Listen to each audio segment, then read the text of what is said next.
Bismillahirrahmanirrahim.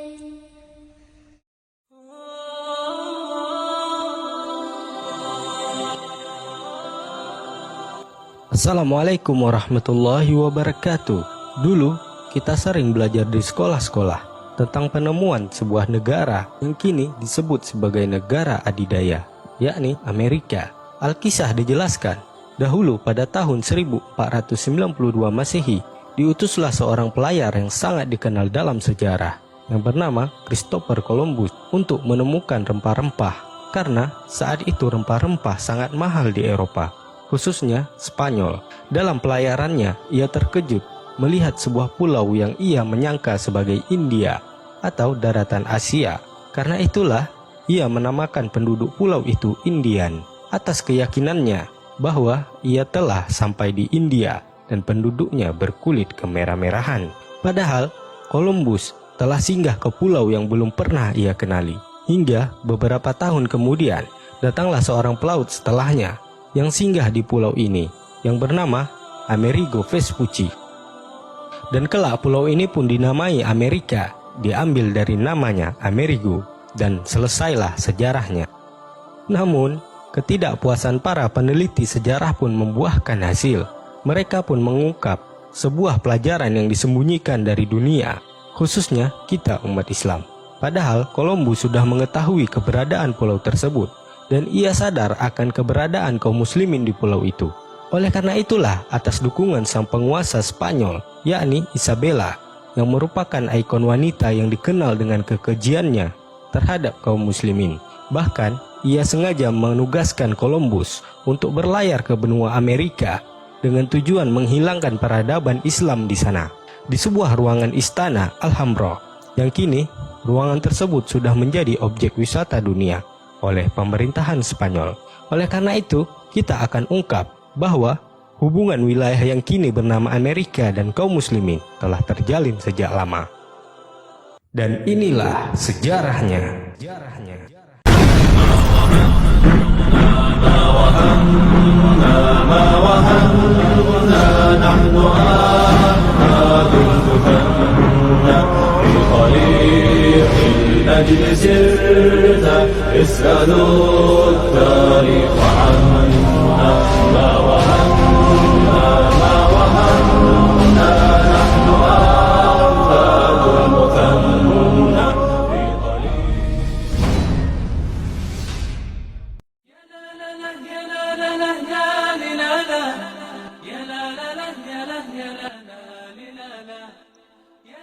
Pada masa pemerintahan Umar bin Khattab radhiyallahu anhu, terdapat seorang ulama tabi'in yang bernama Amir bin Syurahbil al-Humairi, atau lebih dikenal dengan Imam Asy-Sya'bi.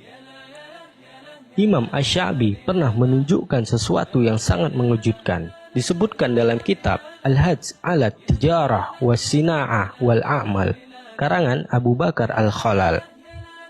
Imam Asy-Sya'bi rahimahullah berkata, sesungguhnya Allah memiliki sekumpulan hamba di seberang Andalusia atau Spanyol. Jarak antara mereka ke Andalusia seperti jarak kita, Kufah atau Irak, ke Andalusia atau Spanyol. Mereka menganggap bahwa tiada satu makhluk pun yang bermaksiat kepada Allah. Kerikil mereka adalah permata, gunung-gunung mereka adalah emas dan perak. Mereka tidak bercocok tanam dan berladang. Ada sebuah pohon berbuah di setiap rumah mereka, itulah makanan mereka.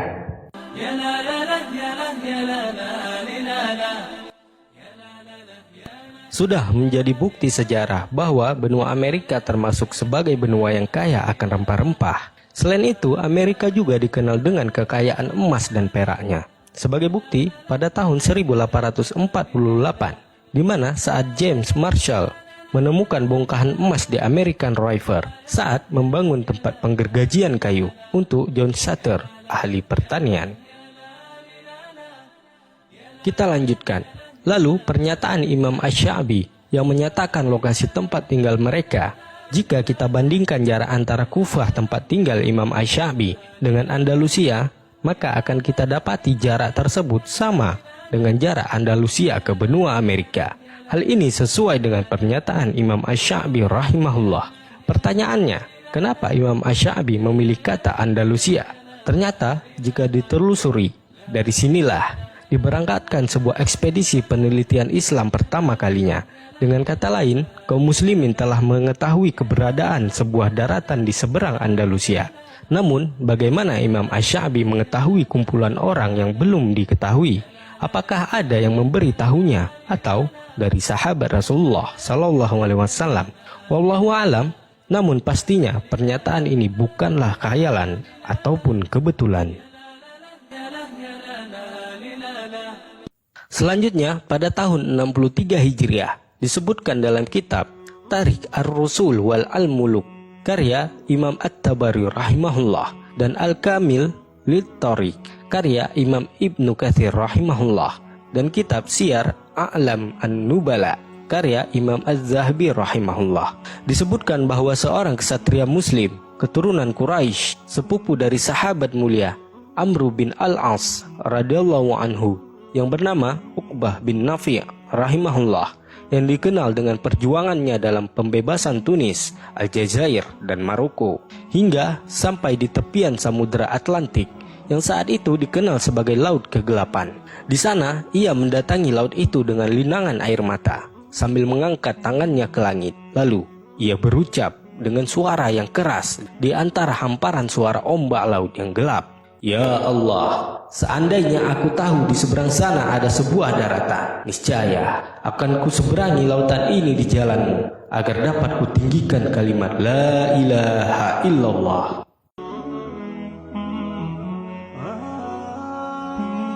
Hal ini membuktikan telah ada niat dari hati yang paling dalam untuk menyebarkan kalimat tauhid ini ke penjuru dunia. Hingga pada abad ketiga Hijriah, berangkatlah seorang sejarawan muslim terkenal, Abul Hasan Ibnu Ali Al-Mas'udi, dalam kitabnya Murud Az-Zahab wa Ma'adin Al-Jauhar. Dikisahkan seorang petualang dari Cordoba yang bernama Al-Qashqash bin Sa'id Ibnul Aswad telah menyeberangi laut kegelapan tersebut bersama sekelompok rekannya, hingga mereka sampai di daratan di seberang laut kegelapan. Tidak lain adalah Samudra Atlantik, dan beliau kembali pada tahun 889 Masehi. Sekembalinya dari perjalanan tersebut, Al-Qashqash menceritakan bahwa ia mendapati sekumpulan penduduk di daratan tersebut. Dijelaskan pada abad ke-6 Hijriah, seorang ahli geografi muslim yang bernama Abu Abdillah Muhammad Al-Idrisi Al-Hashimi Al-Qurashi, atau lebih dikenal dengan sebutan Al-Idrisi, membuat peta dunia pada tahun 1154 Masehi. Peta ini dibuat berdasarkan mode bola dunia yang membuktikan umat muslim mengetahui bahwa bumi itu bulat sebelum teknologi modern membuktikannya. Mungkin sebagian dari kita pernah melihat model peta yang seperti ini. Namun perlu diketahui, para ahli geografik dulu menggambar peta ini dengan cara yang berbeda, karena mereka meletakkan arah utara di bawah dan arah selatan di atas. Dan coba kita balik gambar peta ini, maka akan kita dapati bahwa garis pantai Maroko kiri tengah sampai ke garis Eropa kiri atas. Seakan-akan Al-Idrisi menggambar sebuah daratan luas di seberang Samudra Atlantik, dan beliau juga tidak menyebutkan sebuah kepulauan, melainkan sebuah daratan yang berarti luas atau sebuah benua. Selain itu, Al-Idrisi yang hidup awal abad ke-10 Hijriah ini menyebutkan dalam kitabnya bahwa ada sekumpulan para pemuda muslim yang berlayar dari Lisboa atau Lisabon, yakni sekarang ibu kota Portugal, yang dulu masih di bawah kekuasaan muslimin.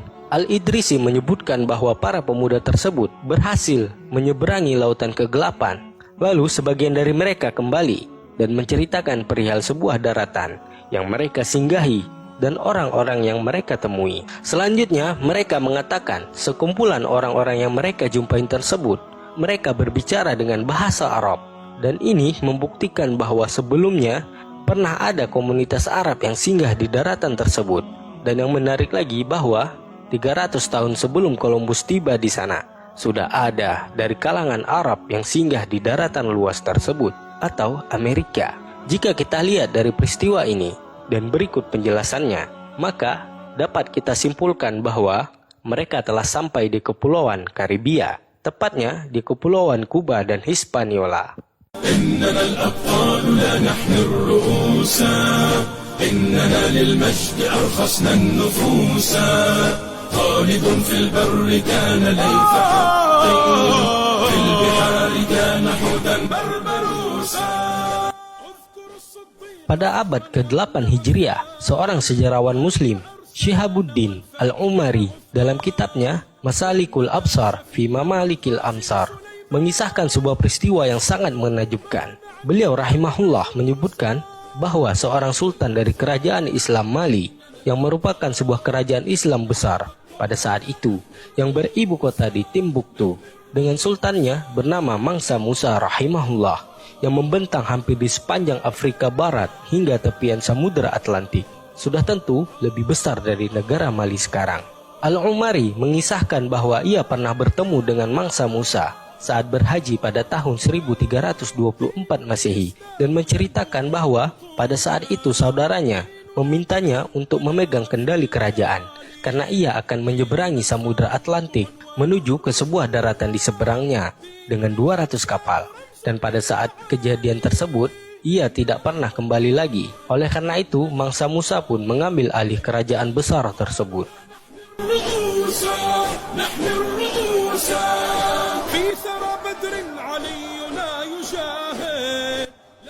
Menjadi sebuah pertanyaan, siapakah raja tersebut?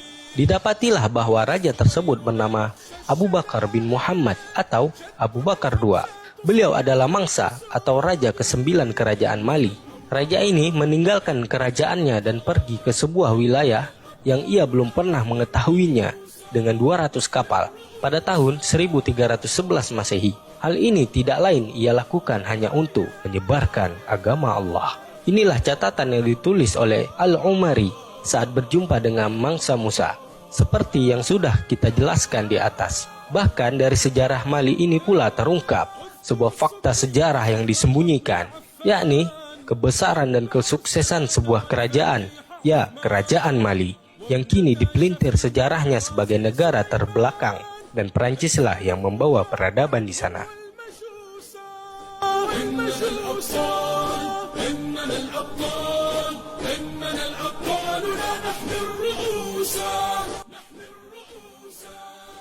Dari bukti sejarah ini juga membuktikan bahwa jauh sebelum Columbus, kaum muslimin sudah terlebih dahulu tiba di wilayah yang kini disebut benua Amerika. Dan yang lebih mengejutkan lagi ialah sebuah manuskrip yang ditulis oleh Columbus yang menyatakan bahwa sebagian penduduk Amerika mempelajari cara pemurnian emas dan mencampurkannya dengan barang tambang lainnya.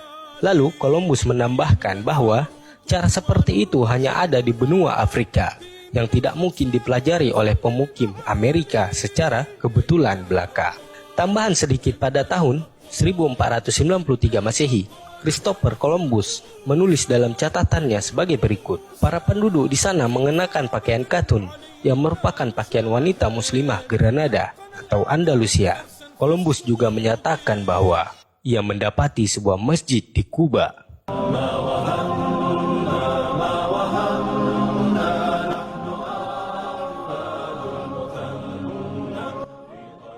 Kali ini kita akan mengungkapkan pendapat seorang peneliti sejarah Eropa. Seorang peneliti asal Meksiko yang bernama Manuel Orozco Epiro pada tahun 1880 menuliskan dalam bukunya Sejarah Lama Penjajahan Meksiko, menjelaskan bagaimana keadaan Amerika sebelum Columbus. Ia menyebutkan Brazil dan Amerika khususnya telah dihuni oleh sejumlah ras hitam dari Afrika yang tersebar dari Amerika Selatan, Tengah, Utara. Jika kita runut sejarah di atas, sudah tentu yang dimaksud adalah ras hitam muslimin Afrika. Selanjutnya, pada tahun 1920 Masehi, seorang profesor dari Amerika, Leo Wiener, yang merupakan seorang Yahudi dan menjadi dosen di Universitas Harvard, menuliskan dalam bukunya yang berjudul Afrika dan Penemuan Amerika. Dia menjelaskan, sebenarnya Columbus sudah benar-benar mengetahui tentang keberadaan kaum muslimin di Amerika. Ia juga menunjukkan sebuah bukti pertanian, bahasa, dan kebudayaan yang menyatakan bahwa suku Mandi telah tersebar di Amerika Tengah dan Utara, lalu menikah dengan dua suku Indian, Iroquois dan Kunker. di Amerika Utara. Lalu mereka menyebar di Kepulauan Karibia di selatan dan terus ke utara sampai Kanada.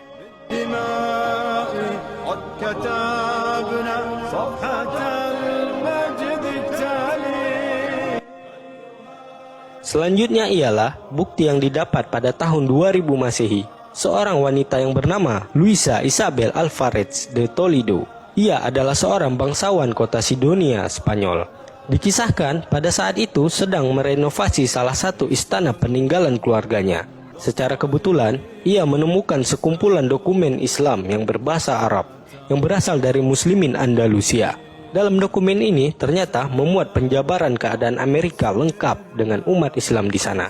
Sejarahnya, dokumen ini disembunyikan oleh para pendahulunya yang merupakan seorang pejabat dan jenderal satuan militer Spanyol. Namun, Isabel merasa khawatir dokumen ini akan dibakar selepas kematiannya. Maka, ia pun merangkumkan dokumen tersebut dalam sebuah buku yang berjudul Afrika versus Amerika, yang memuat penjelasan lengkap tentang keberadaan Muslim di Amerika.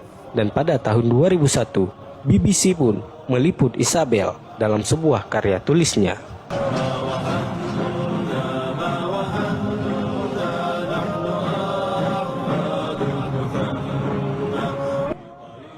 Dan inilah beberapa kutipan sejarah dan bukti yang dapat kami paparkan dari beberapa sumber dalam mengikis sejarah yang sempat membutakan mata dan hati kita di sekolah. Berkomentarlah dengan baik dan santun. Dan jika referensi yang kami berikan tidak sesuai dengan Anda, silahkan ajukan referensi Anda di kolom komentar. Wallahu a'lam.